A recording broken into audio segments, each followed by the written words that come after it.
The velvet curtains in the boutique fitting room felt heavier than they should have been as I stood on the platform, watching my reflection multiply in 3 angled mirrors.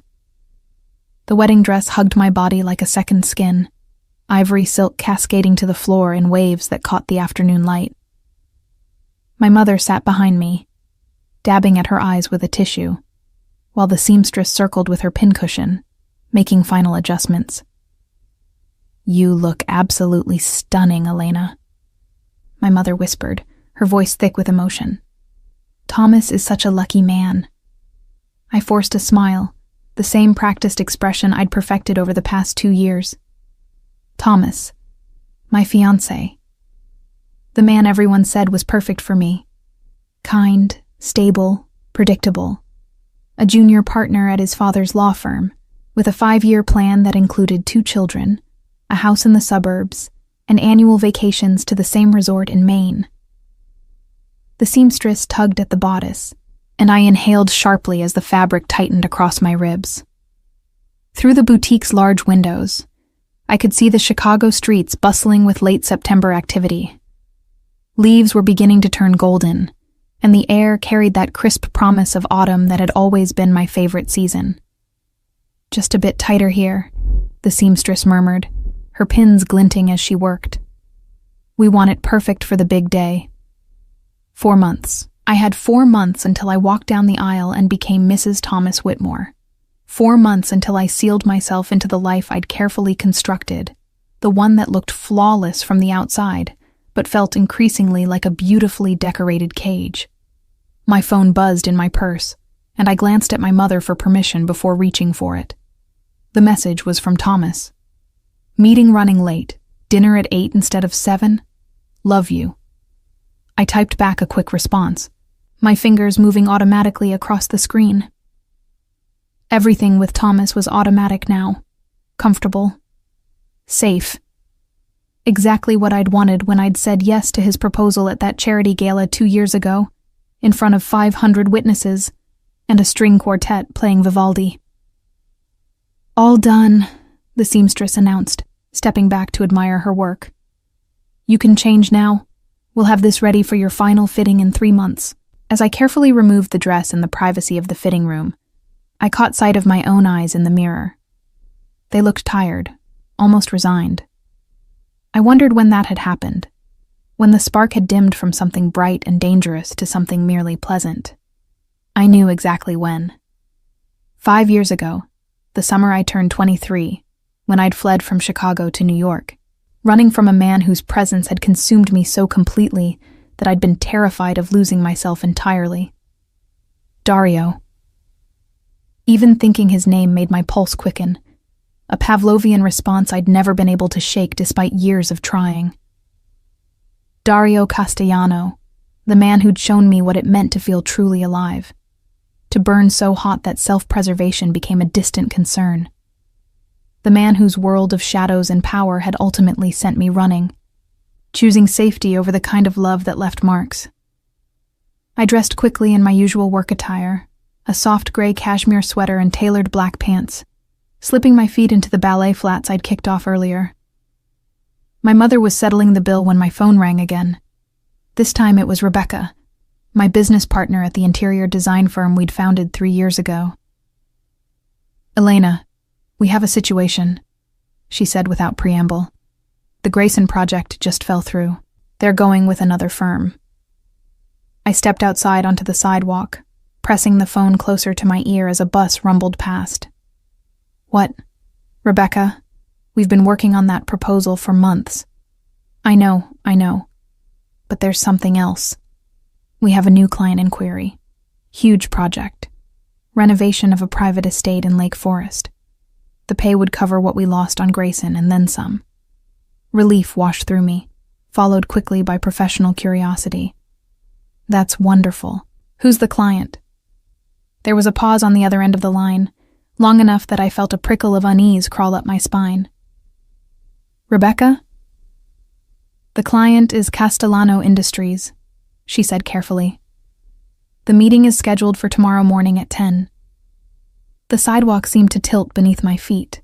I reached out to steady myself against the brick wall of the boutique, my fingers pressing into the rough surface as my mother emerged behind me, her shopping bags rustling. "Elena, did you hear me?"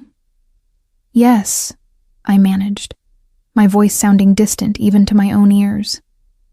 "Yes, I heard you. Tomorrow at 10. Castellano Industries, his family's legitimate face, the network of businesses that fronted for the empire everyone knew about, but no one dared speak of openly. And if the meeting was happening, if they were requesting our firm specifically, it could only mean one thing. He knew I was here. He knew I was back in Chicago. And after 5 years of silence, he was making his move. "Are you okay?" my mother asked, touching my arm with concern. "You've gone pale." "I'm fine," I lied, the words automatic as breathing. "Just work stress. You know how it is." That evening, I sat across from Thomas at our usual table at Avec, the restaurant where we'd had our first date.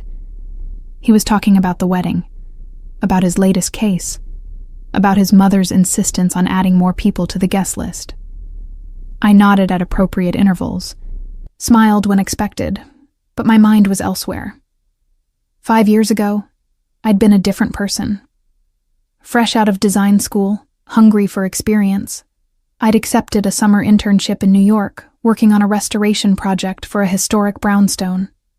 The owner had been listed as a private trust, but everyone on the crew knew the truth.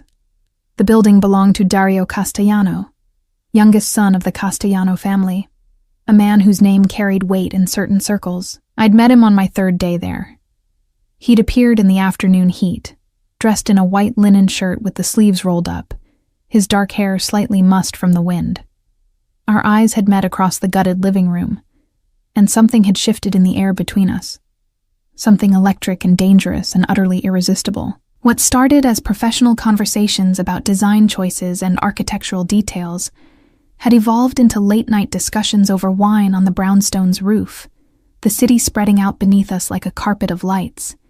He'd been intelligent, funny, surprisingly vulnerable when he let his guard down, and the chemistry between us had been undeniable, a pull so strong that fighting it had felt like fighting gravity itself. By the end of June, I was his, completely, irrevocably his. The way he looked at me made me feel like the only woman in the world. The way he touched me, with a mixture of possession and reverence, had awakened parts of myself I hadn't known existed. With him, I was bold, daring, provocative. I challenged him, matched his intensity with my own, spoke my mind without the careful politeness I used with everyone else. But with that intoxication had come the reality of his world. The phone calls he took in hushed Italian in the middle of the night. The men in dark suits who appeared without warning. The way people looked at him, a mixture of respect and fear that made my stomach turn. And finally, the night I'd overheard a conversation about a shipment and territory disputes, words that painted a picture I couldn't unsee. I'd fled the next morning, leaving nothing but a note. "I can't do this. I'm sorry." 4 words to end the most intense 3 months of my life. "Elena? Earth to Elena?" Thomas was waving his hand in front of my face, amusement in his blue eyes. "You've been staring at that wine glass for 5 minutes." "Sorry," I said, shaking off the memories. "Long day. Tell me more about the guest list situation." He launched back into his story, and I let his voice wash over me, a comfortable drone that required nothing from me but occasional acknowledgement. This was my life now. Safe, predictable, exactly what I'd chosen when I'd returned to Chicago 3 years ago, determined to build something stable, something that wouldn't consume me whole. But as I lay in bed that night, Thomas sleeping soundly beside me in the apartment we'd recently moved into together, I couldn't stop my mind from wandering. Tomorrow I would walk into that meeting, and there was a very real possibility that Dario would be there, that after 5 years of silence, of rebuilding myself into someone controlled and careful, I would have to face the man who still haunted my dreams. I turned onto my side, watching the play of streetlight through the curtains. and wondered if I was strong enough to remain the person I'd become, or if one look from him would shatter the careful walls I'd built. The answer, I suspected, would come soon enough. The offices of Castellano Industries occupied the top 3 floors of a steel and glass tower in the Loop, the kind of building that announced wealth and power in architectural form. I stood on the sidewalk outside at 9:45, clutching my portfolio case and trying to steady my breathing. Rebecca walked beside me, oblivious to my internal turmoil, chattering about the scope of the project and the potential for future work. "This could really put us on the map," she was saying as we entered the lobby. "Elite clients like this, word spreads. We could be designing for all the Lake Forest families by next year." I nodded mutely, my heels clicking against the marble floor as we approached the security desk. The guard made a phone call, checked our IDs, and directed us to a private elevator that required a key card to operate. As the doors closed and we began our ascent, I caught my reflection in the polished steel doors. I dressed carefully that morning, choosing a tailored navy dress that hit just below the knee, professional but not severe. My blonde hair was pulled back in a low chignon, small pearl earrings in my ears, minimal makeup that emphasized my hazel eyes, the armor of respectability, the uniform of the life I'd chosen. The elevator opened directly into a reception area that took my breath away, despite my best efforts to remain unaffected. Floor-to-ceiling windows offered a panoramic view of the city and the lake beyond. The furniture was mid-century modern, museum quality, arranged with an eye for both aesthetics and power dynamics. Everything in the space communicated one message: the people who worked here played at a different level. A woman in her 50s, impeccably dressed in Chanel, rose from behind a glass desk. "Ms. Reyes? Ms. Chen? Welcome. Mr. Castellano is expecting you. Follow me, please." My heart hammered against my ribs. I'd prepared myself for the possibility of seeing him, but the confirmation made my hands tremble slightly. I gripped my portfolio tighter, using the weight to ground myself. We walked down a corridor lined with original artwork, passing several closed doors before the woman stopped before a set of double doors in dark wood. She knocked once, then opened them, stepping aside to allow us entry. The office beyond was a study in controlled elegance. More windows, more views, but also bookshelves filled with volumes in multiple languages, a sitting area with Italian leather furniture, and a massive desk of dark walnut that commanded the space. Behind that desk, rising from his chair as we entered, was Dario. 5 years had only refined what had already been devastating. He was taller than I remembered, or perhaps it was just the force of his presence in the space. His dark hair was shorter now, professionally styled, but I could still see the slight wave that I'd once run my fingers through. The sharp planes of his face, the strong jaw, the full mouth that I'd tasted more times than I could count, all exactly as I remembered, but harder somehow, more defined. He wore a charcoal suit tailored so perfectly it looked like a second skin, a white shirt open at the collar, no tie. His eyes, dark brown and intense, met mine across the room, and the air between us seemed to crackle with recognition. For a moment, we simply stared at each other. I saw surprise flicker across his features, quickly masked, but not before I caught it. He hadn't known. He hadn't known I was the designer coming to this meeting. "Ms. Reyes," he said, his voice exactly as I remembered, that slight Italian accent curling around the syllables. "Ms. Chen, thank you for coming. Please, sit."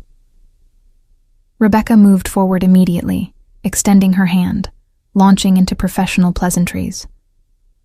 I followed more slowly, my legs feeling unsteady as I crossed the carpet.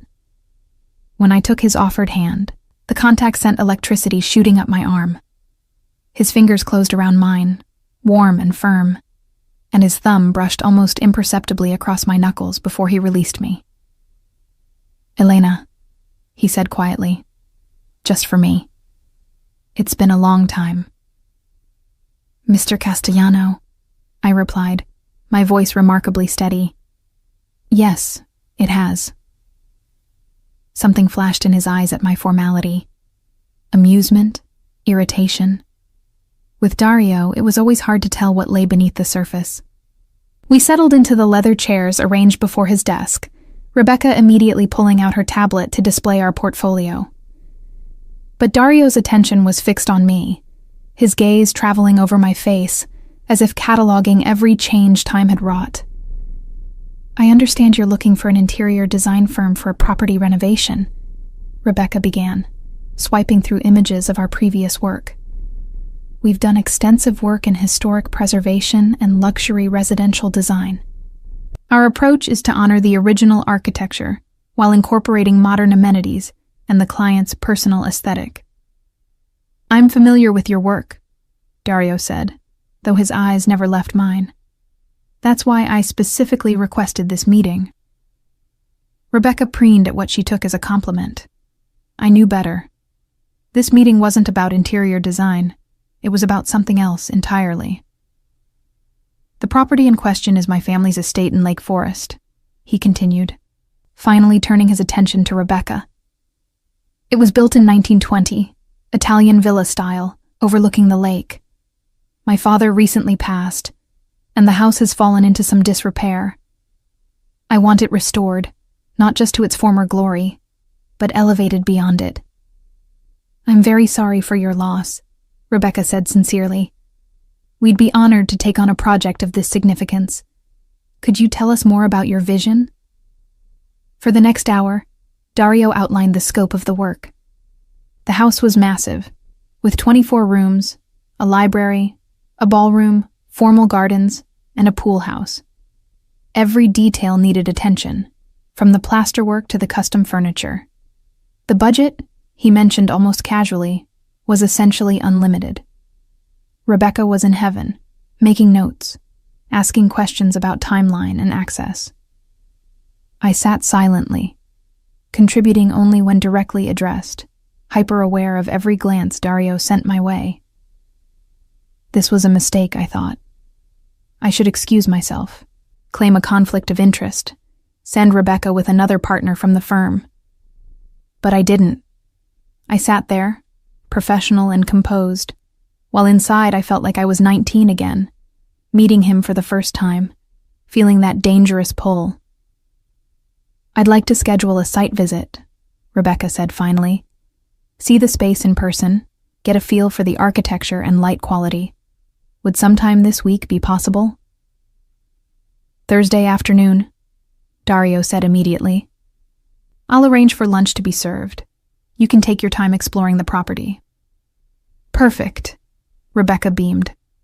"We'll put together some initial concepts based on today's discussion and—" "Actually," Dario interrupted smoothly, "I'd like Elena to lead this project personally." Rebecca's smile faltered slightly. "Oh, well, we usually work as a team, but certainly Elena could be the primary designer. She has an excellent eye for—" "I insist," Dario said, and though his tone remained pleasant, there was steel beneath it. "I want Elena. Only Elena, or I'll find another firm." The ultimatum hung in the air. Rebecca glanced at me, uncertainty in her expression. This was the biggest contract we'd ever been offered. Turning it down because of my personal discomfort would be professional suicide, and there was no way to explain to Rebecca why working with Dario Castellano was impossible for me without revealing a past I'd never discussed with anyone in my current life. "Of course," I heard myself say, my voice betraying nothing of the panic rising in my chest. "I'd be happy to serve as lead designer on the project." Dario's smile was slow and satisfied, like a predator who'd successfully cornered his prey. "Excellent. Then I'll see you Thursday, Elena. 2:00. Don't be late." After the meeting concluded and we were back in the elevator descending to the lobby, Rebecca practically vibrated with excitement. "Do you realize what this means? This project could set us up for years, and he specifically requested you. He must have seen something in our portfolio that resonated." "Yes," I murmured, watching the floor numbers decrease. "He must have." I didn't tell Thomas about the Castellano project. Not because I planned to keep it secret, I told myself, but because there was nothing to tell. It was just work, a professional assignment, no different from any other client. The lie sat heavy in my stomach as I went through the motions of my evening routine. Dinner at Thomas's parents' house, discussing wedding plans with his mother while his father talked about expanding the firm. I smiled and nodded and agreed to ivory roses instead of blush pink, while my mind replayed the moment Dario's hand had closed around mine, the heat in his eyes when he'd said my name. "You're quiet tonight, dear," Thomas's mother observed as we cleared the dessert plates. "Wedding stress getting to you?" "Just a new project at work," I said, the partial truth easier than a complete fabrication. "A big renovation. It's going to take up a lot of my time over the next few months." "Well, don't let it interfere with the wedding planning," she said, with a light laugh that didn't quite reach her eyes. "We have so much to finalize, and Thomas needs you focused." Thomas needs you focused. Not what do you need, or how can we support your career? The words rankled in a way they hadn't before. Or maybe they always had, and I'd just been better at ignoring it. That night, lying in bed beside Thomas, I stared at the ceiling and let myself remember. Not the end, not the fear that had driven me away, but the beginning. The way Dario had looked at me like I was a puzzle he needed to solve. The conversations that had lasted until dawn, when we'd talked about everything from architecture to philosophy, to the books we'd loved as children. The way he'd challenged me, pushed me to defend my opinions, respected my intelligence even as he disagreed. With Dario, I'd been sharp, fierce, unafraid. I'd matched his intensity with my own, pushed back when he pushed, met his dark humor with wit that made him laugh in a way that sounded surprised, as if he wasn't used to being genuinely amused. I'd been more myself with him than I'd ever been with anyone else. And then I'd discovered the truth of his world. And fear had won. Thursday arrived faster than I wanted it to. I drove north along Lakeshore Drive, watching the city give way to suburbs, and then to the estates of Lake Forest, where old money built its fortresses. Rebecca had wanted to come, but I'd convinced her that an initial solo visit would be more efficient, allowing me to move through the space at my own pace without having to coordinate schedules. The truth was, I needed to face Dario alone. Whatever this was, whatever game he was playing by insisting on working with me, I needed to understand it without witnesses. The Castellano estate sat on 10 acres overlooking Lake Michigan, hidden from the road by towering oaks and a high stone wall. I pulled up to the gate and pressed the intercom button, my heart beating faster as I announced myself. The gate swung open silently, revealing a long driveway that curved through manicured grounds. The house itself took my breath away despite my best efforts to remain professionally detached. It was indeed Italian villa style, 3 stories of honey-colored stone with a red tile roof, arched windows, and a loggia wrapped around the lower level. Time and neglect had left their marks, crumbling mortar, overgrown gardens, paint peeling from shutters, but the bones were magnificent. I parked in the circular drive and gathered my things, checking my reflection in the rearview mirror. Professional armor again today. A black pencil skirt, cream silk blouse, low heels. Hair down this time, a small concession to the informality of a site visit. I told myself the choice had nothing to do with the way Dario used to run his fingers through it. He was waiting on the front steps, dressed more casually than in his office. Dark jeans and a black sweater that emphasized his broad shoulders. Somehow he looked even more dangerous like this, as if the business suit had been a constraint he'd shrugged off. "Elena," he said as I approached, my name a caress in his mouth. Punctual as always. "Mr. Castellano," I replied coolly, despite the way my pulse jumped at the sight of him. "Thank you for accommodating my schedule." "Dario," he corrected, moving closer. "We've known each other too long for formalities, don't you think?" I stepped past him toward the door, needing distance. I think formalities are exactly what this situation requires. Shall we tour the property? I felt rather than saw his smile behind me. Of course. After you. The interior was as breathtaking as the exterior. A grand foyer with a curved staircase, marble floors in a herringbone pattern, frescoed ceilings that needed restoration, but still showed traces of their former glory. As I moved through the rooms, making notes on my tablet, Dario followed a few steps behind, close enough that I was constantly aware of his presence. "The library needs the most work," he said, leading me down a corridor to a room with floor-to-ceiling bookshelves, most of them empty now. My father collected first editions. I want to restore this as a proper library, somewhere to preserve them. I ran my hand along one of the shelves, feeling the quality of the wood beneath layers of dust. Walnut? Yes, original to the house. Most of the built-ins are. They're beautiful. They just need proper care. I turned to find him watching me, his expression unreadable. "What?" "You," he said simply. "You're beautiful. You've always been beautiful, but there's something different now. Sadder." The observation was too accurate, too penetrating. I looked away, pretending to examine the ceiling molding.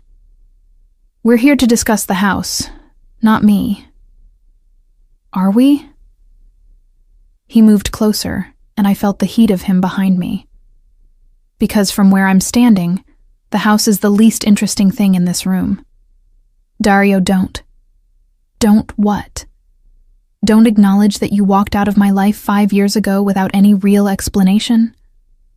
Don't mention that I've thought about you every single day since? Don't admit that finding out you were back in Chicago and engaged to some insurance lawyer felt like a knife to the chest?" I spun to face him, anger flaring. "You know about Thomas." "I know everything about Thomas Whitmore. I know he graduated Harvard Law, works at his father's firm, plays golf every Saturday, and is about as exciting as watching paint dry." His eyes blazed. "I know you're supposed to marry him in 4 months, and I know that ring on your finger cost him 3 months' salary and looks like every other engagement ring at the country club." "You have no right." "I have every right," he interrupted, stepping closer still, close enough that I could smell his cologne, cedar, and spice, and something uniquely him. "You were mine, Elena. You think I don't have the right to know who's trying to take my place?" "I was never yours," I said, hating how breathless I sounded. "We had a summer, that's all. It ended." "You fled," he corrected. "There's a difference. Yes, I fled. Because I discovered what you really were, what your family did. I wouldn't be part of that world." Something dangerous flickered in his expression. "And yet, here you are, in my house, working for me. Funny how that worked out. This is different. This is business." "Is it?" He reached up, tucking a strand of hair behind my ear, the gesture so familiar it made my chest ache. "Because from where I'm standing, this feels personal." I jerked away from his touch, putting the width of the library between us. "Stop. Whatever game you're playing, whatever this is, it needs to stop. I have a life now, a good life. I'm getting married. To a man you don't love. You don't know that, don't I?" His voice gentled, became almost pitying. "I've seen you with him, Elena. Pictures from your engagement party, charity events, all over his family's social media. You smile at him the way people smile at their dentist, polite, pleasant, utterly devoid of genuine emotion. That's not fair. Maybe not, but it's true." He moved around the library's perimeter, closing the distance between us with predatory patience. "Do you know what else I know? I know that the Elena I fell in love with wouldn't be caught dead at a country club function. The real Elena. The one who argued with me about Caravaggio at 3 in the morning, who wasn't afraid to tell me when I was being an arrogant ass, who looked at me like I was the most fascinating person she'd ever met. She's still in there somewhere.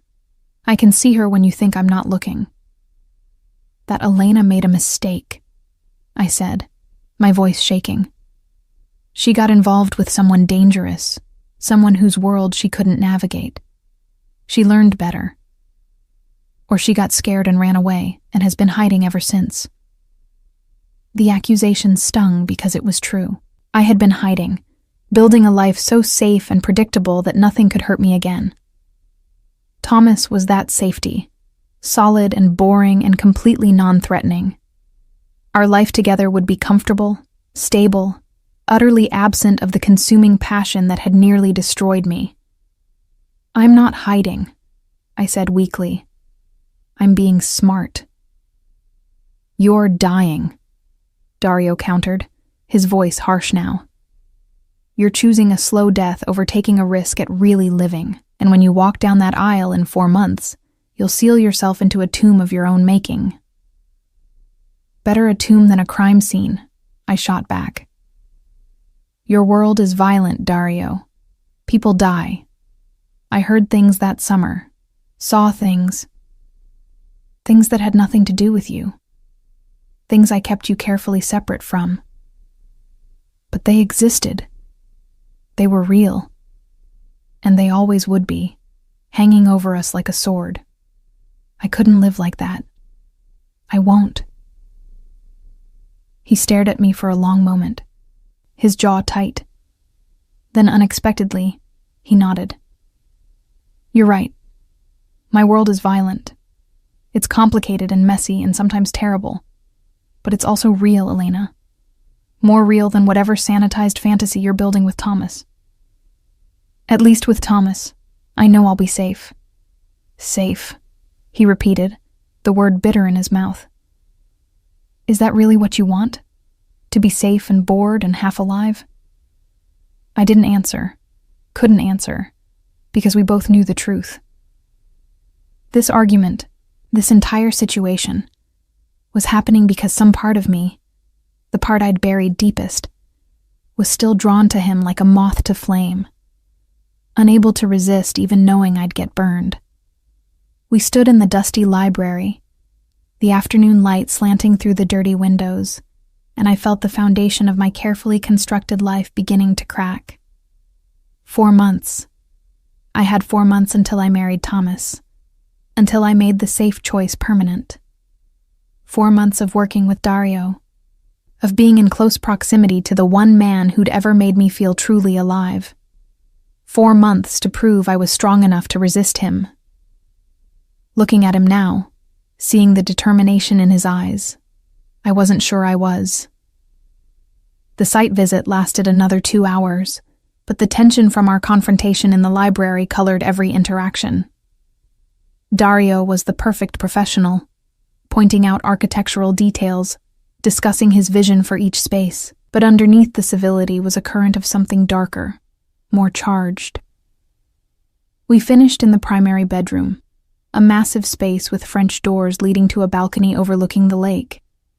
The view was spectacular, and I found myself drawn to the windows, imagining how the morning light would flood the room, how the sound of waves would drift in on summer evenings. My mother loved this room, Dario said from behind me. She used to sit on that balcony and read for hours. After she died, my father couldn't bear to enter it. That's why it's in such disrepair. I turned to find him closer than I'd realized, his expression softer than I'd seen it since our reunion. I'm sorry. I didn't know about your mother. 10 years ago. Cancer. He moved to stand beside me at the window, both of us staring out at the gray-blue expanse of lake. She would have liked you. She always said I needed someone who wasn't afraid to challenge me. Dario. I know. This is business. You're engaged. I'm not supposed to say these things. He glanced at me, and I saw pain in his eyes, genuine pain that made my chest tighten. But I can't pretend, Elena. Not with you. I never could. What do you want from me? The question came out more vulnerable than I'd intended. Why bring me here? Why insist on working with me? Because when I found out you were back in Chicago, that you were getting married, I realized I had one last chance, one opportunity to show you that what we had wasn't just some summer fling you can bury and forget. It was 5 years ago, and I've never forgotten a single moment of it. He turned to face me fully, his intensity almost overwhelming in the intimate space of the bedroom. Have you forgotten? I wanted to lie, to tell him that I'd moved on completely, that Thomas had erased every memory of what we'd shared. But standing here, in this beautiful wreck of a house that needed saving, looking into the eyes of the man who'd once known every secret thought in my head, I couldn't. No, I whispered. I haven't forgotten. Triumph flashed across his face, but he didn't move closer, didn't push his advantage. Then work with me on this house. Give me these next few months. Let me show you that I'm not just the man you ran from, that there's more to my life than what scared you away. And if I still choose Thomas? Pain flickered in his eyes, but he nodded. Then I'll let you go. You'll never hear from me again. But if there's even a chance, Elena, even the smallest possibility that we could have what we started to build that summer, don't you owe it to both of us to explore it? Every rational part of my brain screamed at me to refuse, to find a reason to exit this project, to run again just as I had 5 years ago. But another part, the part that had been slowly suffocating in the careful prison of my engagement, whispered yes. 4 months, I said finally. I'll lead the project through completion. But that's all this is, Dario. Professional. Nothing more. Of course, he agreed. But the satisfaction in his smile told me he knew better. Nothing more. As I drove back to the city that evening, the setting sun painting the lake in shades of gold and amber, I felt the careful balance of my life tilting. Thomas would be waiting at home, ready to discuss last-minute changes to the wedding invitation wording, blissfully unaware that his fiancée had just spent 3 hours in emotional combat with her ex-lover. The guilt should have been crushing. Instead, I felt something I hadn't felt in 5 years. I felt awake. Over the next 3 weeks, I threw myself into the Castellano project with an intensity that surprised even Rebecca.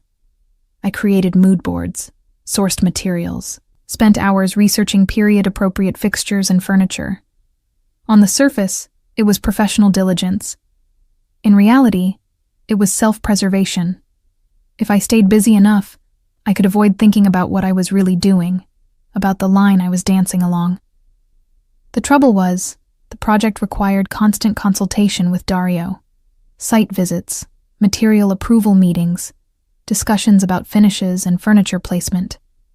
Each interaction was professionally appropriate, and yet charged with an undercurrent that left me drained and exhilarated in equal measure. He was different than I remembered, I realized. More controlled, more deliberate in his words and actions. The passionate intensity was still there, but banked now, channeled into something more mature and somehow more dangerous. This wasn't the 29-year-old man I'd known in New York, burning through life with barely contained energy. This was someone who'd learned patience, who understood that some things were worth waiting for. And he was waiting for me. I could feel it in the way he looked at me when he thought I wasn't paying attention, in the carefully casual touches that shouldn't have meant anything, but somehow meant everything. Meanwhile, my relationship with Thomas began to show cracks. He noticed my distraction, complained about the time I was spending on the Lake Forest project, suggested I delegate more to Rebecca. "It's just a house renovation, Elena," he said one evening, frustration creeping into his usually placid tone. "You're acting like it's the Sistine Chapel."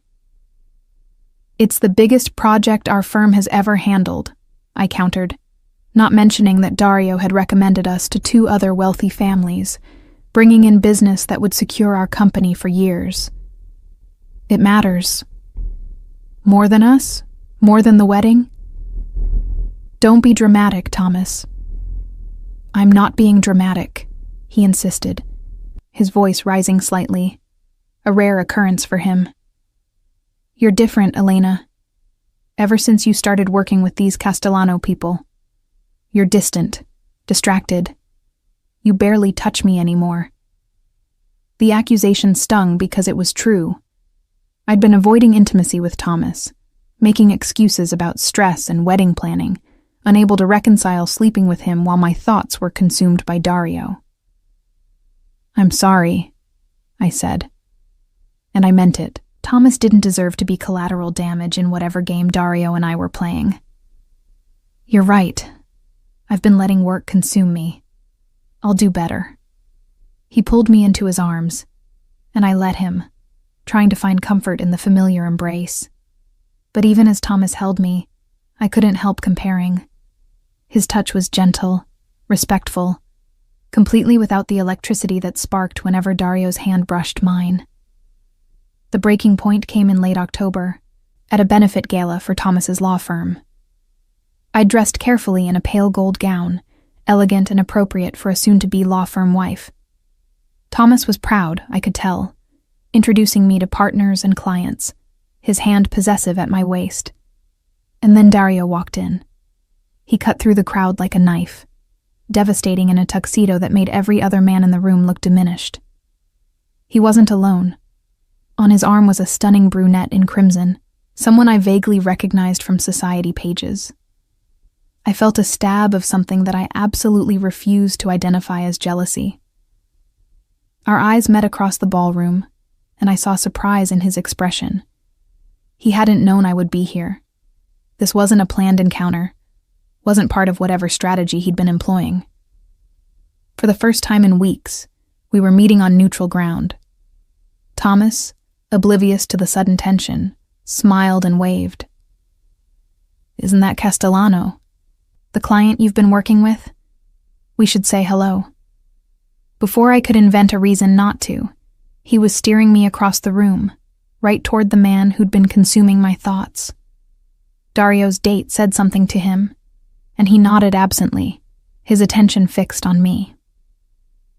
Castellano, Thomas greeted warmly, extending his hand. Thomas Whitmore. I don't think we've met, but I've heard so much about your renovation project from Elena. Whitmore, Dario replied, his grip firm as they shook hands. His eyes slid to me.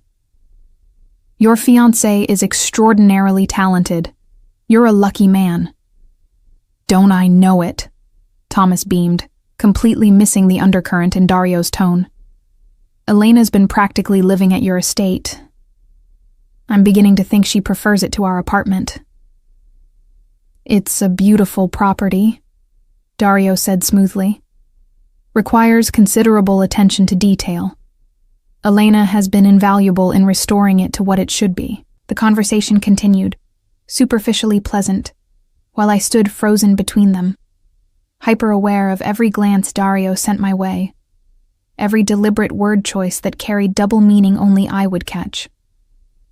His date, growing bored, excused herself to visit the ladies' room. Thomas, spotting one of his senior partners, did the same. I'll just be a minute, darling. Need to discuss the Henderson case. And then Dario and I were alone in the crowded room, surrounded by people but existing in a bubble of tension so thick it was almost visible. You look beautiful tonight, he said quietly, his gaze traveling over me in a way that made my skin heat. Though I prefer you with your hair down. Don't, I whispered, glancing around to make sure no one was watching. Not here. Where then? You've been avoiding me, Elena, using our meetings as an excuse to keep things purely professional. I'm beginning to think you're afraid. I'm not afraid. No? He stepped closer, just inside the boundaries of propriety, close enough that I could see the silver beginning to thread through his dark hair, the fine lines at the corners of his eyes that hadn't been there 5 years ago. Then prove it. Have dinner with me. Just the two of us, away from the house, away from your fiancé. One meal. I can't. Can't or won't. Both, I said, frustration bleeding into my voice. What do you think will happen, Dario? We'll have dinner, rekindle old flames, and I'll what? Leave Thomas 4 months before our wedding? Blow up my entire life? Would that be such a terrible thing? Blowing up a life that's clearly making you miserable? I'm not miserable. You're not happy either. I can see it in your eyes, feel it in the way you hold yourself, like you're afraid to take up too much space, to be too much of anything. His words hit too close to home. With Thomas, I was careful, measured, pleasant. I shaped myself to fit his expectations, his family's expectations, the social circle we moved in. The sharp, fierce Elena that Dario remembered had been filed down to smooth edges. That's who I am now, I said, but my voice lacked conviction. That's who you pretend to be. He reached out as if to touch my face, then seemed to remember where we were, and lowered his hand. The real Elena, the woman I fell in love with. She's still there. I see her when you talk about the house, about your design choices, when you think no one's watching and your guard drops. She's in there, suffocating. You don't know what you're talking about. Don't I? Tell me something, Elena. When was the last time you laughed? Really laughed, not that polite little sound you make when Thomas tells one of his golf stories. When was the last time you felt anything that made your heart race, made you feel alive? I couldn't answer, because the truth was devastating. The only time my heart raced anymore was when I was around him. Thomas reappeared, breaking the moment, his arm slipping around my waist as he rejoined the conversation. Dario's date returned as well, and the four of us made small talk for another few minutes before Dario made their excuses to leave. I'll see you Thursday at the estate, he said to me, his eyes holding mine. We need to finalize the library built-ins. I nodded, not trusting my voice, and watched him walk away, his date's hand on his arm, while Thomas chatted obliviously beside me about something that required an answer I didn't hear. That night, I dreamed of Dario for the first time in years. We were in the New York brownstone, in the early days when everything was new and exhilarating. He was showing me how to install crown molding, standing behind me, his hands guiding mine, his breath warm against my ear. When I turned in his arms, his kiss was fire, consuming everything in its path.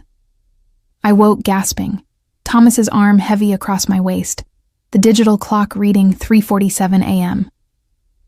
In the darkness, I finally admitted the truth I'd been avoiding for weeks. I was in trouble. Deep, irrevocable trouble. And I had less than 4 months to decide whether to save myself or let myself burn. November arrived with cold that cut to the bone, and with it, an unwelcome complication. Thomas's mother, Elizabeth Whitmore, decided that we needed to have an engagement dinner at the Castellano estate. It would be perfect, she gushed over lunch at her club, while I picked at a Cobb salad I had no appetite for. You've been working so hard on that house and everyone is dying to see it. We could show it off, even in its unfinished state, and it would be the talk of the season. My stomach dropped. The house isn't ready for guests. Most of the rooms are still under construction. Nonsense. From what Thomas says, the main floor is nearly complete. The library, the ballroom, the formal dining room, those are all we need. And Mr. Castellano owns the property. I'm sure he'd be delighted to host.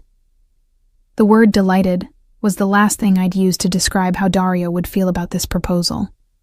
And yet, when Elizabeth called him later that day to extend the invitation, he accepted with what she described as gracious enthusiasm. I knew better. This was another move in his chess game, another opportunity to pull me deeper into his orbit. It's in 3 weeks, Thomas told me that evening, reviewing the calendar. A Friday night, black tie. My parents are inviting 50 people, business associates, family, close friends. This is going to be perfect, Elena.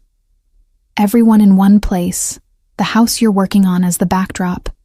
It's like showing off both my brilliant fiancé and my family's social connections at once. The complete misunderstanding of what this dinner would be, the dangerous proximity of my two worlds colliding, made me want to laugh hysterically. But I smiled and nodded, and pretended that hosting a party for my fiancé's family at my ex-lover's estate was a perfectly normal thing to do. The 3 weeks before the dinner passed in a blur of preparation. I coordinated with caterers, florists, and Dario's household staff, all while trying to avoid extended one-on-one time with the man himself. He seemed amused by my attempts at distance, finding reasons to consult with me privately about details that his staff could have easily handled. The evening of the party, I arrived early to oversee final arrangements. The house had been transformed. Candles everywhere, flowers from floor arrangements to ceiling installations, the newly refinished floors gleaming, the restored plasterwork and paint making the spaces glow. Dario found me in the ballroom, adjusting the placement of a flower arrangement. He'd dressed for the evening in a tuxedo that should have been illegal, his hair slightly damp as if he'd just showered. "It's perfect," he said, his voice carrying across the empty space. "You've brought this house back to life." I turned to find him watching me with an expression that made my breath catch. It was always beautiful. It just needed attention. "Some things are like that," he said, moving closer. "Beautiful things that need the right kind of attention to fully bloom." "Dario." "I know. Not appropriate. Not tonight." He stopped a few feet away, close, but not touching. "But after tonight, Elena, after you host this party here with your fiancé, playing the role of his perfect future wife in the house that you and I have created together, you're going to have to make a choice." "What do you mean?"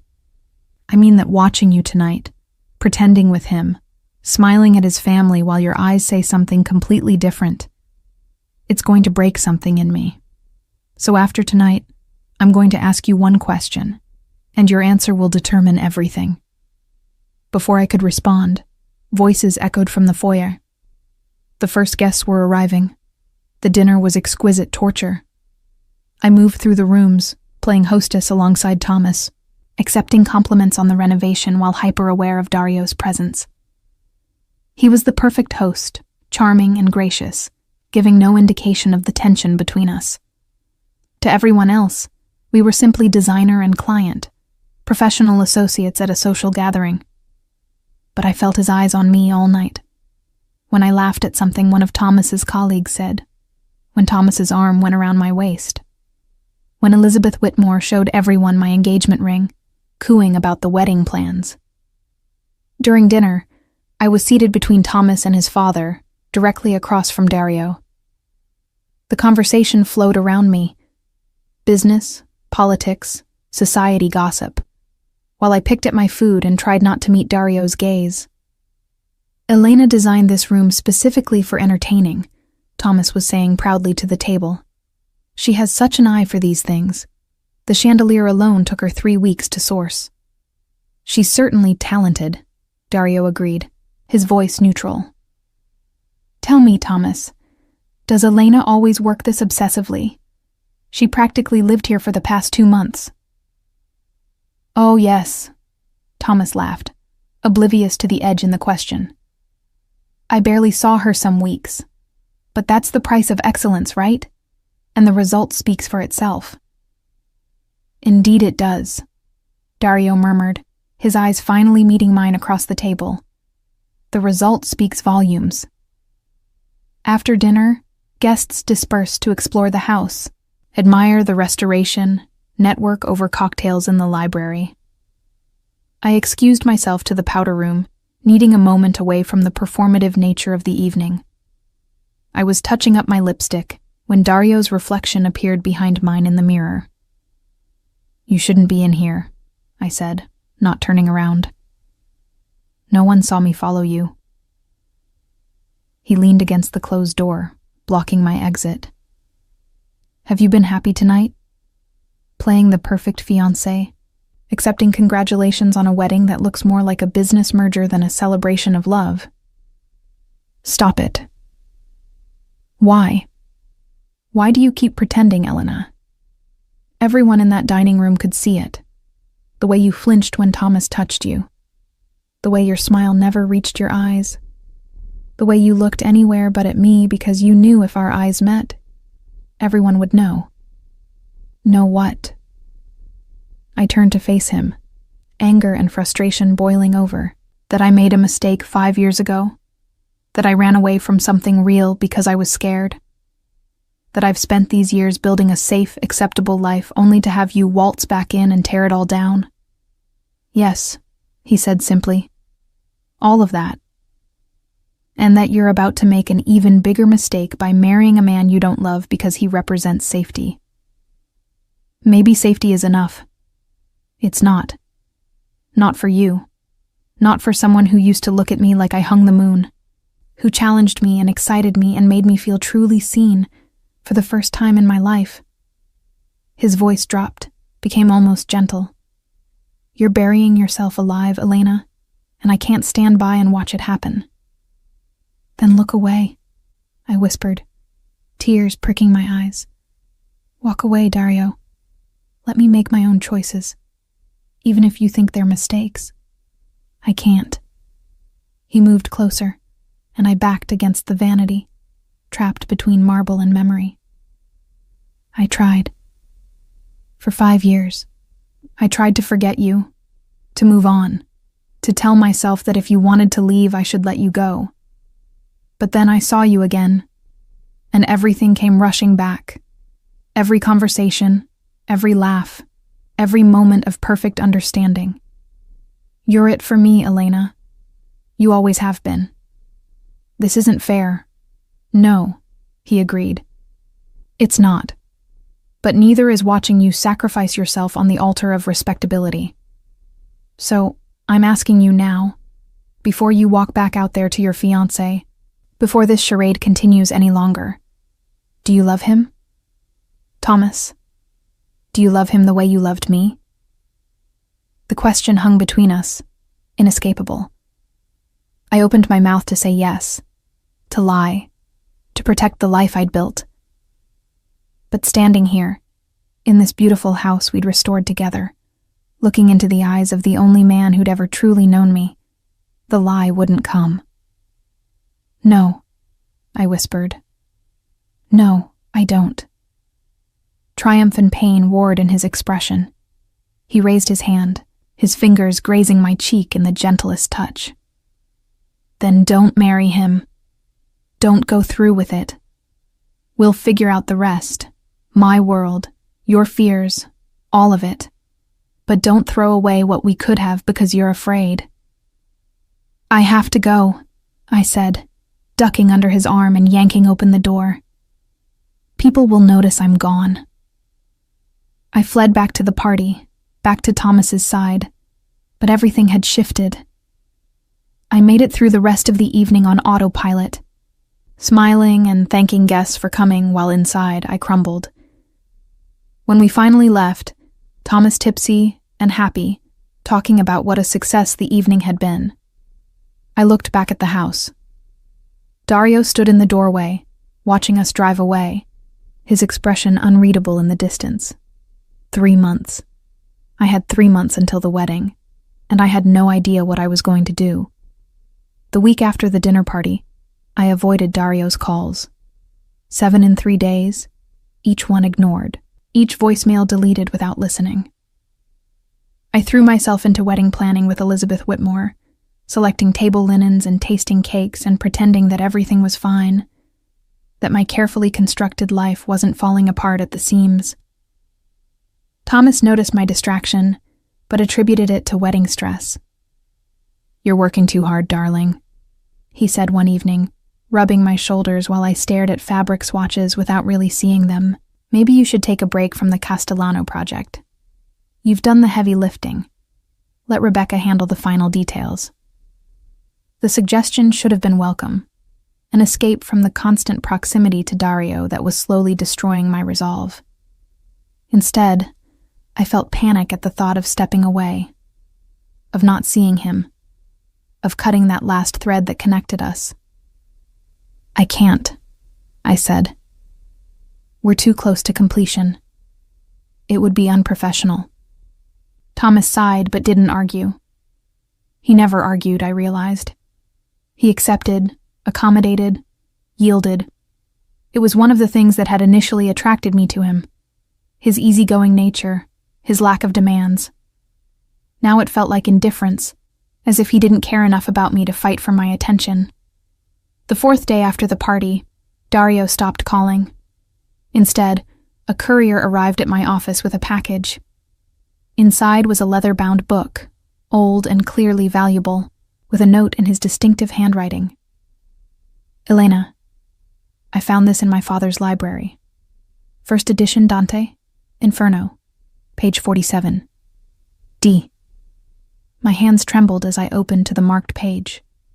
There, in the original Italian, was the passage about Paolo and Francesca, the doomed lovers swept into hell for their adultery, forever bound together in their punishment. Dario had underlined one phrase and translated it in the margin. "Love, which permits no loved one not to love." I closed the book and pressed it against my chest, my heart hammering. This was his answer to my avoidance, a reminder that what we felt wasn't something either of us could simply choose to stop feeling. Love, the line suggested, compelled reciprocation. It wasn't a choice, but a force, inevitable as gravity. Rebecca noticed the book when she came into my office to discuss a new client inquiry. "Nice," she said, admiring the binding. "Antique?" "A gift," I said vaguely, "from a client." Her eyebrows rose. "Must be some client. That looks expensive." "He's grateful for the work we've done on his estate." But Rebecca was too perceptive, and she'd known me too long. "Elena," she said carefully, sitting across from my desk, "are you okay? And I don't mean in the general wedding stress way everyone keeps assuming. I mean really okay." The concern in her voice, the genuine friendship behind the question, nearly undid me. Rebecca and I had built our business from nothing, had supported each other through long nights and difficult clients, and all the challenges of being young women trying to make it in a competitive field. She deserved honesty. "I don't know," I admitted. "I thought I knew what I wanted. I thought I'd figured out how to be happy. But now everything's confused and I don't know what's real anymore." "This is about Castellano, isn't it?"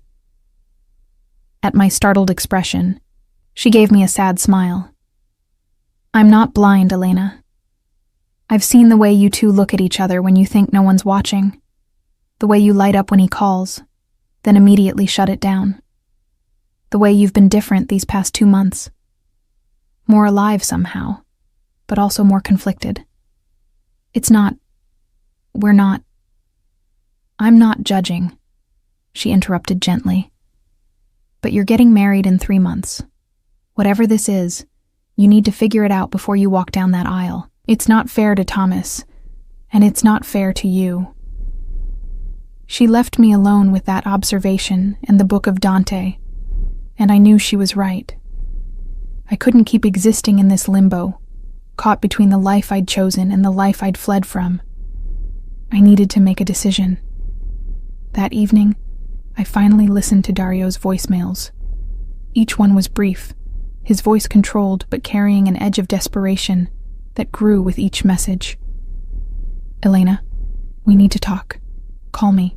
I know you're avoiding me. I understand why, but it doesn't change what I said. Call me. The house is nearly finished. We need to discuss final details, and we need to talk about us. Elena, please, don't shut me out. Not again." The last message was different, his voice rough as if he'd been drinking. "I lied when I said I'd let you go if you still chose him. I can't. I won't. You can marry Thomas if that's what you really want. But I'll spend the rest of my life knowing you settled for safety instead of love, and that will haunt me until I die. So, before you make that choice, before you commit to a life of pleasant numbness, meet me one more time. Let me remind you what it feels like to really live. I sat in my car in the parking garage beneath our apartment building, Thomas waiting upstairs with takeout from my favorite Thai place, and I pressed the callback button before I could think better of it. Dario answered on the first ring. Elena. I got your messages, I said, my voice shakier than I wanted it to be. And the book. Page 47, he said. Tell me you understand. I understand that you're comparing us to doomed lovers from Dante's Inferno. That's not exactly encouraging. They were damned for adultery, he agreed. But they were also immortalized for the strength of their love. Given the choice between heaven without each other and hell together, they chose each other. Every single time, they chose each other. That's not romantic, Dario. That's tragic. Is it? Or is it the only honest response to real love? Acknowledging that some connections transcend logic and safety and the expectations of the world. I closed my eyes, leaning my head back against the seat. Why are you doing this? Why can't you just let me go? Because you don't want me to. His voice gentled. If you truly wanted me to leave you alone, you would have called off the Castellano project weeks ago. You would have blocked my number, returned the book, built walls I couldn't scale. But you didn't. You're still here, still holding on to this thread between us because you feel it too. The impossibility of really letting go. Feeling something and acting on it are different things. Are they? Elena, meet me tomorrow. One dinner, just the two of us. If after that, you still want to marry Thomas, if you can look me in the eye and tell me you choose him, I'll back away. I'll finish the house through intermediaries. I'll stay out of your life. But give me one evening to remind you of what we had, of what we could have again. Every rational thought screamed at me to refuse. Meeting him privately, especially now when my emotions were so raw, was reckless and dangerous. It was a betrayal of Thomas, of the life I'd committed to, of everything I'd built over the past 5 years. But I couldn't say no. Some traitorous part of me, the part that came alive only around Dario, was already agreeing. One dinner, I heard myself say, but not in public. I can't risk being seen. The estate, he said immediately. Tomorrow night, I'll cook. The intimacy of that suggestion, Dario cooking for me in the house we'd restored together, made my stomach flip. But I'd already committed.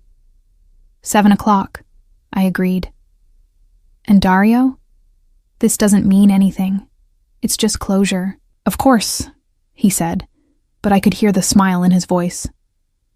Just closure. I ended the call and sat in the darkness of the parking garage for another 10 minutes, trying to compose myself before facing Thomas. When I finally went upstairs, he was waiting with pad thai and spring rolls, completely oblivious to the fact that his fiancée had just agreed to a private dinner with another man. There you are, he said cheerfully. I was about to send a search party. Everything okay? Fine, I lied, accepting the kiss he pressed to my forehead. Just a long day. We ate dinner in front of the television, Thomas watching a basketball game while I pushed noodles around my plate and wondered what I was doing, what I was risking, what irreversible step I was about to take. That night, I lay awake beside Thomas, listening to his steady breathing while my mind raced. 24 hours from now, I would be with Dario. Alone in that beautiful house, with no buffer of professionalism or witnesses or wedding planning to hide behind. Just the two of us, and the truth we'd been dancing around for months. I should cancel. I should call him in the morning and tell him I'd made a mistake, that dinner was a terrible idea, that I needed to focus on my upcoming marriage. But I knew I wouldn't. Because Rebecca was right. I needed to figure this out before I walked down that aisle. And the only way to know if what I felt for Dario was real, or just the lingering echo of an old passion, was to face it directly, without the armor of denial I'd been hiding behind. Tomorrow night, I would have my answer. Tomorrow night, everything would change. I told Thomas I had a late client meeting, hating myself for the ease with which the lie came. He barely looked up from his laptop, absorbed in case files for a trial the following week. "Don't work too late," he said absently. "My mother wants us for brunch on Sunday to finalize the seating chart." "I'll be home by 11, I promised, another lie to add to the growing collection. I drove north as the winter sun set early, painting the sky in shades of orange and purple. The Castellano estate looked different at twilight, softer somehow, the warm light from windows making it appear more like a home than a showpiece. I'd spent so many hours here over the past months, but always during the day, always with staff present, always maintaining professional distance. Tonight was different. Dario opened the door before I could knock, as if he'd been watching for my arrival. He'd dressed casually, dark jeans and a black sweater, but somehow looked more devastating than in any of his tailored suits. His hair was slightly mussed, and there was something in his eyes, anticipation mixed with vulnerability, that made my resolve waver. "You came," he said softly. I said I would. "I wasn't sure you'd actually go through with it." He stepped aside, allowing me entry. "I'm glad you did." The house smelled incredible, garlic and herbs and something rich simmering. "You actually cooked?" "I told you I would." Surprised? "A little," I admitted. "I remember you ordering in constantly that summer in New York. I've learned a few things in 5 years." He took my coat, his fingers brushing mine in the exchange, sending that familiar electricity through my system. "Come, everything's almost ready." He led me not to the formal dining room we'd restored, but to the kitchen, a massive space with professional appliances and a large island. 2 places were set at the island, intimate and casual, wine already poured. "I thought formal dining room would be too much pressure," he explained, reading my expression. "Too much like the engagement party. This feels more like us. Us. As if we were still in us. As if 5 years and an engagement hadn't happened." But as I watched him move around the kitchen with surprising competence, plating fresh pasta with a sauce that smelled divine, I found myself relaxing into the moment. This wasn't Dario, the dangerous crime boss, or Dario, the wealthy businessman.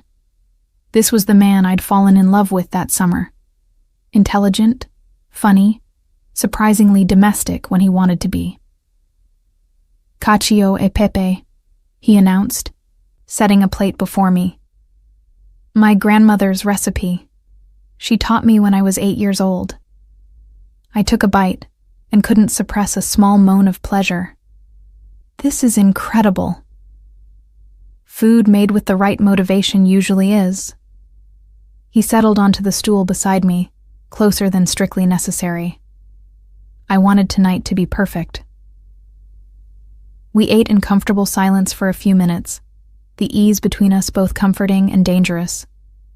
This was what I'd been avoiding, the realization that Dario and I had always fit together in a way that transcended logic, that made being with him feel like coming home. "Tell me about the past 5 years," he said eventually. "What you've been doing, how you built your business. I want to know everything." So I told him.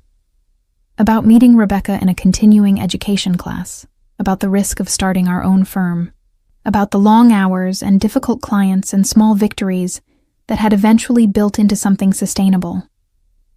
About moving back to Chicago and reconnecting with old friends. About meeting Thomas at a charity event his firm was sponsoring. "He asked you out at a charity event?" Dario's lip curled slightly. "Not everyone conducts their courtship while renovating brownstones," I said, but without heat. "No, but everyone should. It's a much better test of compatibility. You see how someone handles stress, makes decisions under pressure, compromises when visions don't align." Is that what the past 2 months have been? A test? Partly, he admitted. I needed to see if what we had was real, or just memory making it better than it was. If we could still work together, still challenge each other, still find that rhythm we had. And? His eyes met mine, intense in the kitchen's warm light. It's real, more real than I remembered. You've grown, Elena. You're more confident, more sure of your vision. But the essential you, the fierce intelligence and creative fire, that's all still there. And being around you these months has reminded me what it feels like to be truly engaged with someone, not just physically, but intellectually, creatively. No one else challenges me the way you do. Dario, let me finish. He set down his fork, turning to face me fully. That summer in New York, I fell in love with you. I know that's heavy to hear, but it's true. And when you left, when I found your note, I was devastated. But I also understood. My world scared you, and I couldn't blame you for that. It scares me sometimes too. Then why stay in it? Because it's not something you can just leave. My family, my obligations, they're not a job I can quit. They're part of who I am, for better or worse. He reached out, his fingers finding mine on the counter. But I've spent 5 years making changes, Elena. Shifting away from the parts of the business that are most dangerous, most morally compromised. Building legitimate operations that can eventually replace the rest. It's slow work, but it's happening. Why? Because of you, he said simply. Because even though you were gone, even though I thought I'd never see you again, you changed me. You made me want to be better, to build something I wouldn't be ashamed to share with someone like you. The confession hung between us, and I felt something crack in my chest. You can't put that on me. I didn't ask you to change. No, but you inspired it anyway. That's what love does, Elena. Real love. It makes you want to be worthy of the person you love. And Thomas? I asked, my voice barely a whisper. What about him? What about him? Does he inspire you to be better? Does he challenge you, excite you, make you want to grow beyond who you are? Dario's thumb stroked across my knuckles. Or does he make you feel safe and comfortable and completely unchallenged? I wanted to defend Thomas, to list his qualities and make a case for the life we'd planned together. But the words wouldn't come, because Dario was right. Thomas was safe, but he didn't push me, didn't see the parts of myself I'd buried, didn't even know they existed. It's not fair to compare you two, I said finally. You're completely different people. Exactly. And you have to decide which kind of person you want to spend your life with. Someone who makes you feel safe, or someone who makes you feel alive? What if I want both? Then you're lying to yourself. His voice gentled. I know my world comes with risks. I know there will always be complications, things I can't fully protect you from. But I also know that when you're with me, you're fully yourself, not some tamed-down version designed to fit someone else's expectations. And I think you know it too. He was right, I realized with sudden clarity. These past months, working with him, sparring with him, rebuilding this house together, I'd felt more like myself than I had in years. The careful, pleasant Elena I'd become with Thomas was a performance, a role I'd stepped into because it seemed easier than being complicated and demanding and fully alive. I'm scared, I admitted. Of you, of what you make me feel, of the life you live. I know, and I'm not asking you to stop being scared. I'm just asking you to be brave enough to choose what you really want instead of what feels safe. Before I could respond, before I could think through the implications, he leaned in and kissed me. It was like coming home and jumping off a cliff simultaneously, familiar and terrifying, everything I remembered, and more. His lips were soft but insistent, his hand coming up to cup my face with such tenderness that I felt tears prick my eyes. When his tongue swept against mine, I heard myself make a sound that was half sob, half moan. 5 years dissolved. I was 23 again, consumed by passion that eclipsed everything else, feeling more alive in this single moment than in all the months of my engagement. I kissed him back with everything I had, years of suppressed longing pouring into the contact. My hands found his hair, pulling him closer, needing to eliminate any space between us. He responded by lifting me onto the counter, stepping between my legs, his hands spanning my waist as the kiss deepened. "Elena," he breathed against my mouth, and the way he said my name, like a prayer, like a curse, nearly undid me. Reality crashed back. I pulled away, gasping, my hand going to my lips as if I could contain what had just happened. I can't. I'm engaged. I'm supposed to marry Thomas in 3 months. "Do you want to marry him?" Dario asked, his voice rough. "After that kiss, can you honestly tell me you want to spend the rest of your life with someone else?" It's not that simple. It is exactly that simple. You either love him and want to be with him, or you don't. There's no middle ground. "There are consequences," I said desperately, sliding off the counter and putting distance between us. His family, my family, all the planning, the deposits, the guests who've already made arrangements.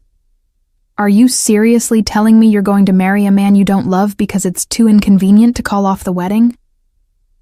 The way he phrased it made it sound absurd, but the weight of social expectation, of disappointing people, of admitting I'd been wrong, it was crushing.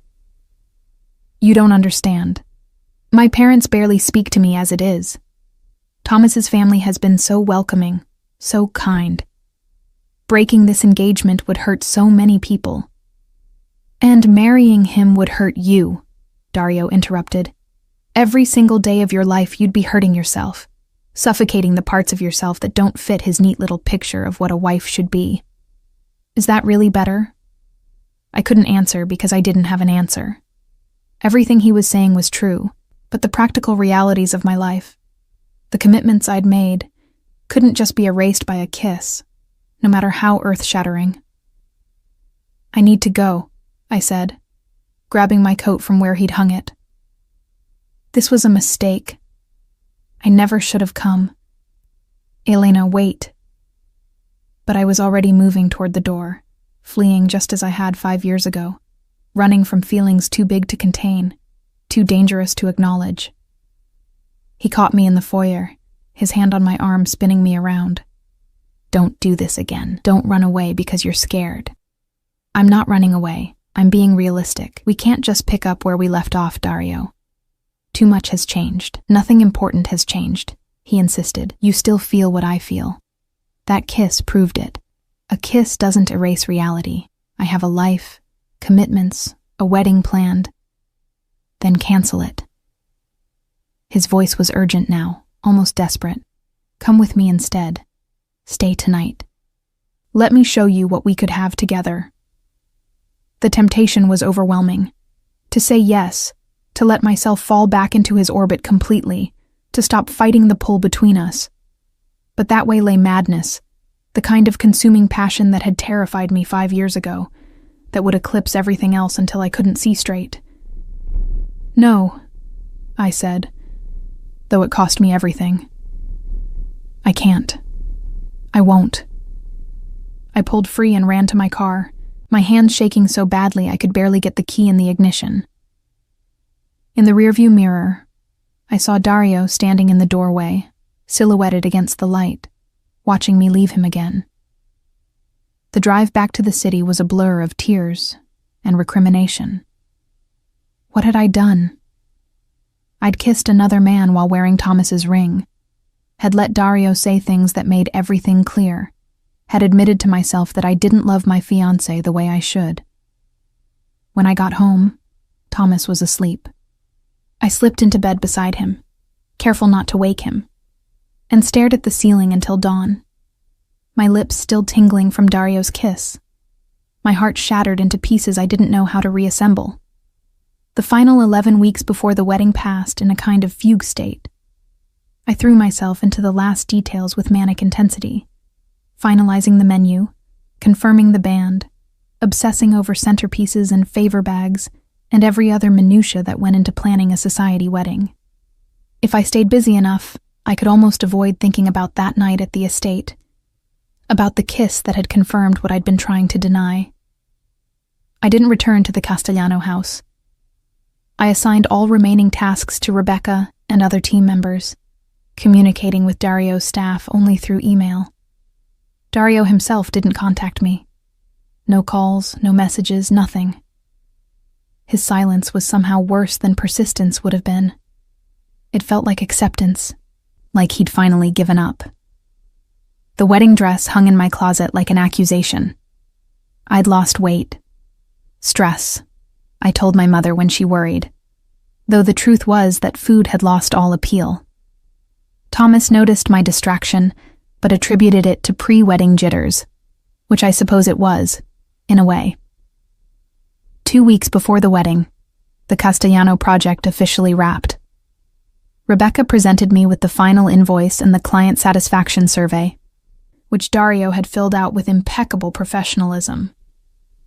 Exceptional work. Would recommend without reservation. As if I'd just been his designer, nothing more. We should celebrate, Rebecca said. This project made our reputation. Elite clients are already calling because of it. Sure, I agreed hollowly. That's great. She studied me with concern. Elena, are you okay? You've been different these past few weeks. More. Absent. Wedding stress, I said automatically. Is it? Or is it something else? I couldn't meet her eyes. I'm fine. Everything's fine. But nothing was fine. I was going through the motions of a life that felt increasingly like a prison, counting down to a wedding that felt more like a funeral. And the worst part was that I had no one to blame but myself. I'd made these choices, accepted this proposal, planned this wedding. The fact that I'd realized it was all wrong didn't change the momentum carrying me toward that altar. The week of the wedding arrived with a flurry of activity. The rehearsal dinner was Friday night, the ceremony Saturday afternoon. Family members descended on Chicago from various cities. Thomas's mother orchestrated everything with military precision, while I smiled and nodded and felt like I was watching it all happen to someone else. Thursday night, I sat in my childhood bedroom at my parents' house, where tradition dictated I spend the night before the rehearsal. My dress hung on the closet door, a confection of lace and silk that had cost more than my first car.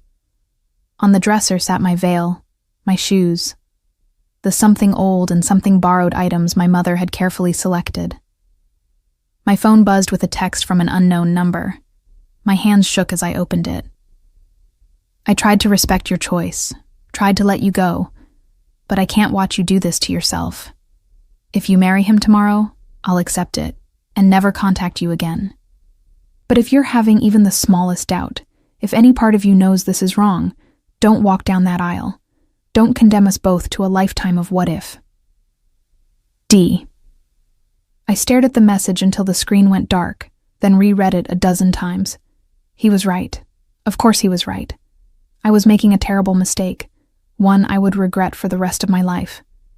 But calling off a wedding less than 48 hours before it happened, the scandal, the expense, the humiliation for Thomas and his family, the cost seemed insurmountable. I didn't sleep that night. I lay in my childhood bed, watching shadows move across the ceiling, weighing duty against desire, security against passion, the life I'd chosen against the life I truly wanted. By morning, I still hadn't decided. The rehearsal went smoothly. We walked through our positions, practiced the timing, listened to the string quartet run through their program. Thomas held my hand throughout, beaming with happiness, while I felt like I was suffocating. His family surrounded us: mother, father, 2 sisters, various aunts and uncles and cousins, all celebrating the upcoming union, all oblivious to my internal turmoil. At the rehearsal dinner, I sat at the head table between Thomas and his father, picking at salmon I couldn't taste, while toast after toast celebrated our upcoming marriage. Thomas's best friend made jokes about lost freedom and ball and chains. His sister talked about how perfect we were together, how she'd known from the moment she met me that I was the one. The one. What did that even mean? Was Thomas the one because he was safe and appropriate and made sense on paper? Or was the one the person who made your heart race, who challenged you to be your best self, who saw all of you and loved you anyway? I excused myself to the restroom, needing air, needing to think. In the hallway, I pulled out my phone and stared at Dario's message from the night before. My thumb hovered over the reply button. "Elena, everything okay?" Thomas's sister Claire had followed me out. "Fine," I said automatically, putting my phone away. "Just needed a moment." "Cold feet?" she asked with a knowing smile. "Totally normal. I was a wreck the day before my wedding. But you went through with it. Because James was absolutely right for me, and Thomas is absolutely right for you. Everyone can see it. You two fit together perfectly." Did we? Or did we just look like we fit because we were both good at playing our roles, at meeting expectations, at being who others wanted us to be? "You're so lucky," Claire continued, touching up her lipstick in a compact mirror. "Thomas is a catch, stable, successful, comes from a good family. You'll never have to worry about anything with him. Never have to worry.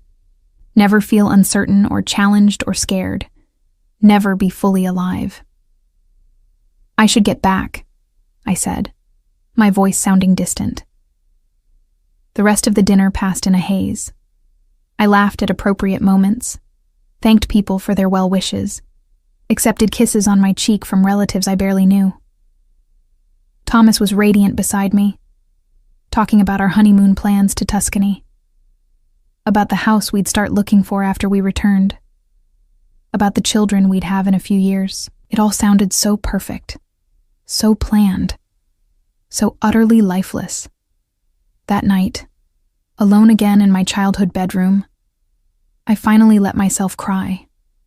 Great, heaving sobs that shook my whole body, mourning the loss of the life I might have had, the woman I might have been if I'd been brave enough to choose passion over security. My phone lit up with another message. Dario again, his final message. "Last chance, Elena. The church is St. Michael's, 2 p.m. If you show up, I'll know you've made your choice. If you don't, if you go through with marrying him, I'll disappear from your life completely. But know this, what we have doesn't come along twice in a lifetime. Don't throw it away because you're afraid. Be brave. Be yourself. Choose love. Choose us." I pressed the phone to my chest, my tears coming harder. He was asking me to do the impossible, to blow up my entire life, to hurt people I cared about, to embrace uncertainty and danger, and a world I didn't fully understand. But the alternative was marrying Thomas tomorrow, condemning myself to a life half-lived, always wondering what might have been. I cried until I had no tears left, until exhaustion finally claimed me sometime after 3 a.m. My wedding day dawned clear and cold, a perfect December afternoon with snow threatening, but holding off.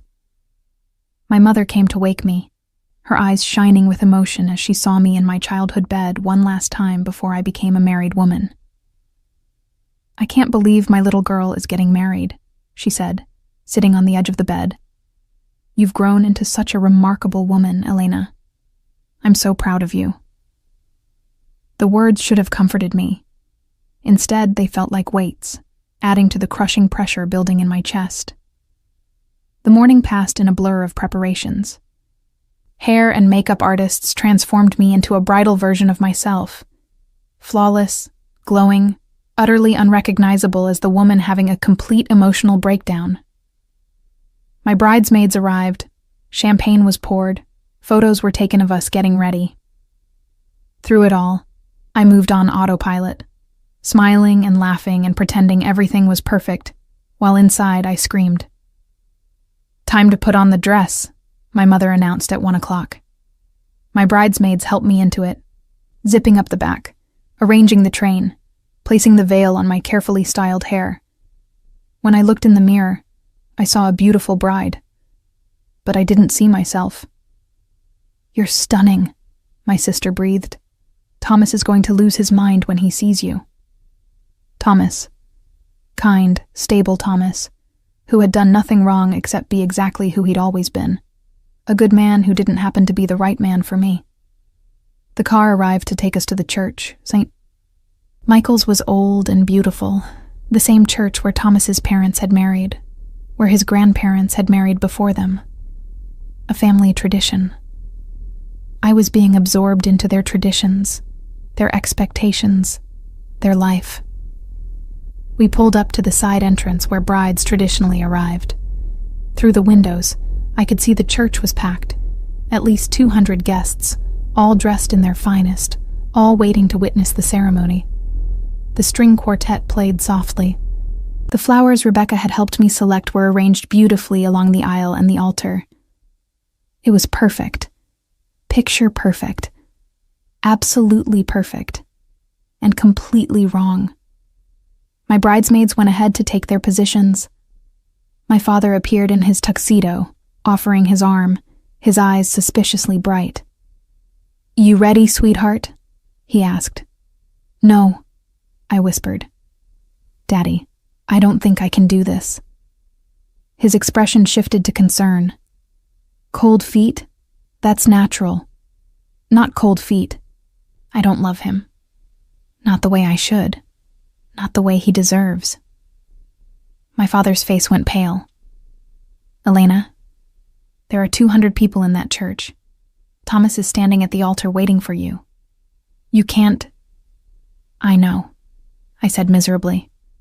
"I know it's terrible timing. I know it will cause a scandal. But marrying him when I feel like this, isn't that worse?" Before he could respond, the wedding coordinator appeared. "We're ready for you. The groom is in position." My father looked at me helplessly. "Elena, whatever you're feeling right now, we can work through it. But you need to get through today first. The ceremony, the reception. Then, if you're still having doubts, you and Thomas can talk. Maybe delay the honeymoon." "I can't."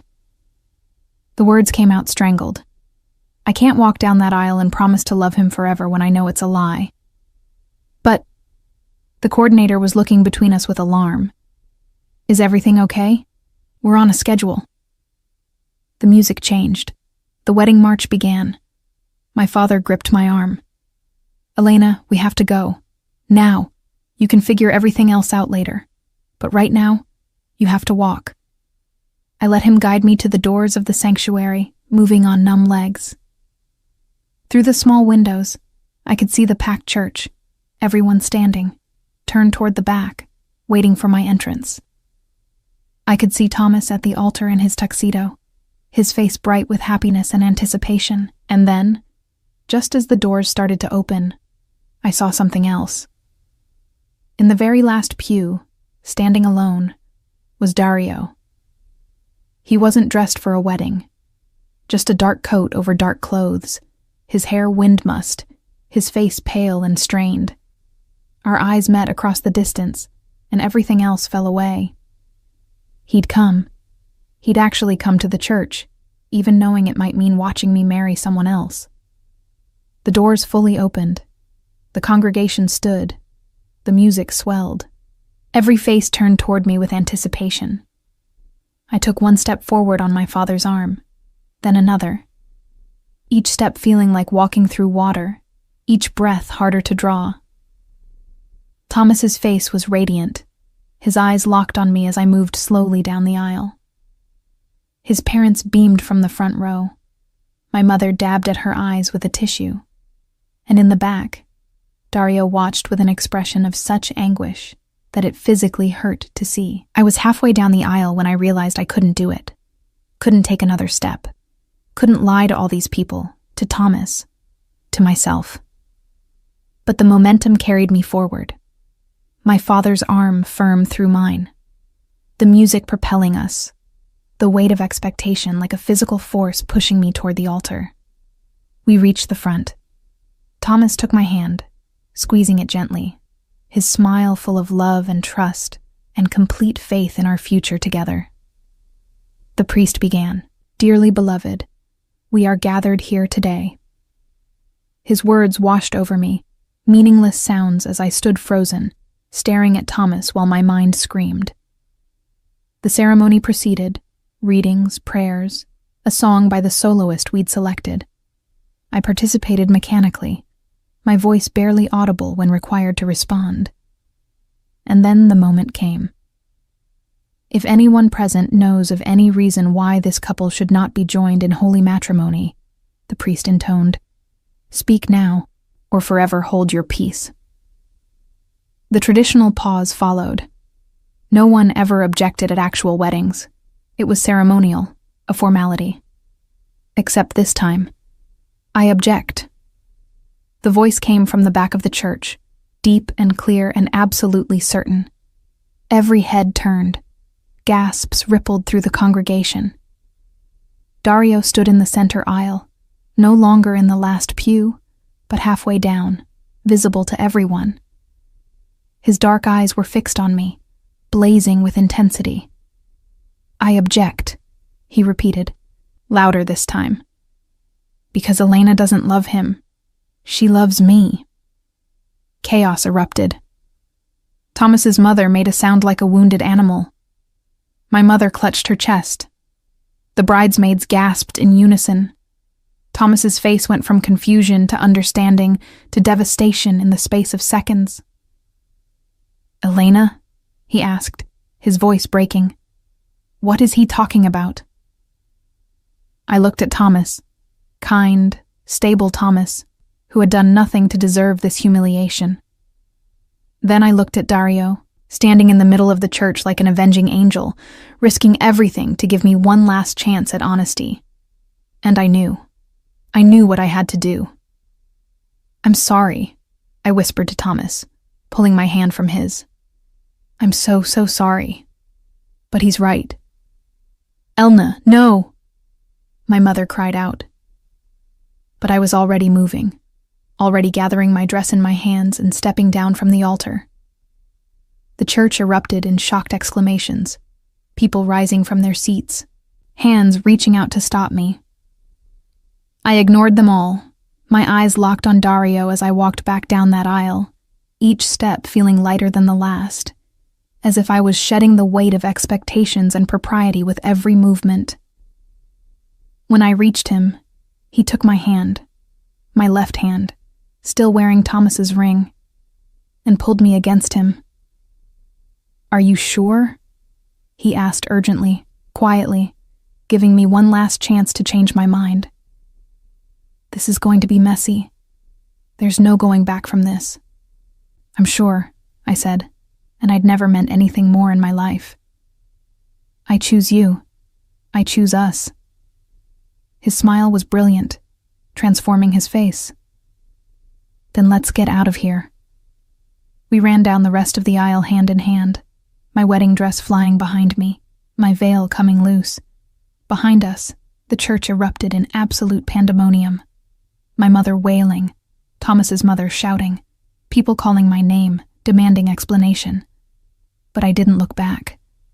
Dario's car was waiting outside, not the sensible sedan I'd expected, but a sleek black motorcycle, completely inappropriate for a woman in a wedding dress and completely perfect. You're kidding, I said, staring at it.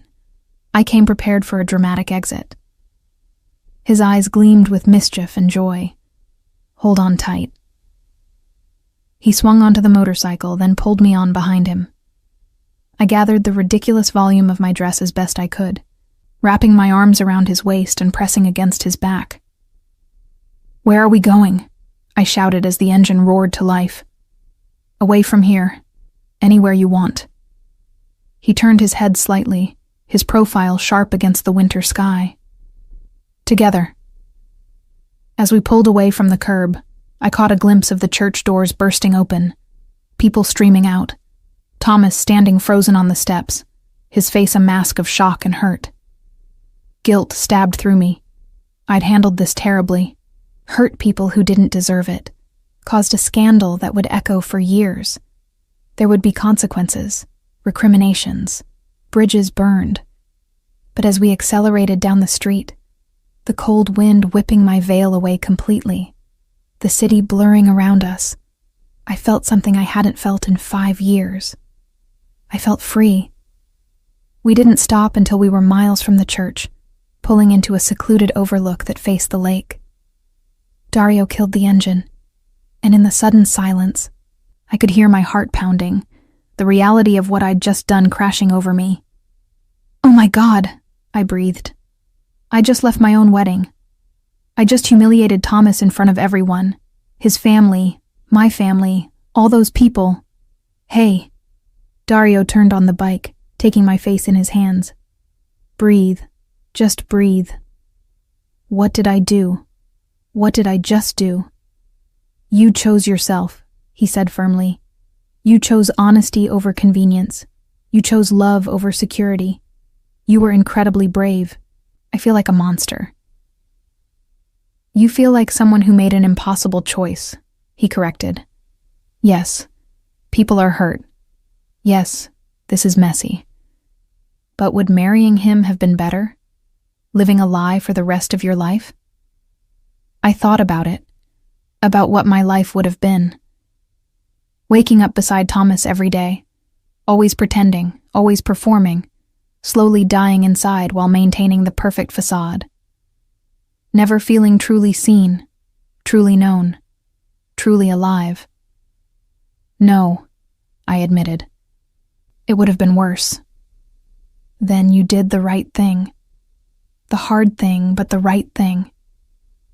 My phone started ringing, my mother's ringtone, then my father's, then Thomas's. I stared at the device, watching the names flash across the screen, unable to bring myself to answer.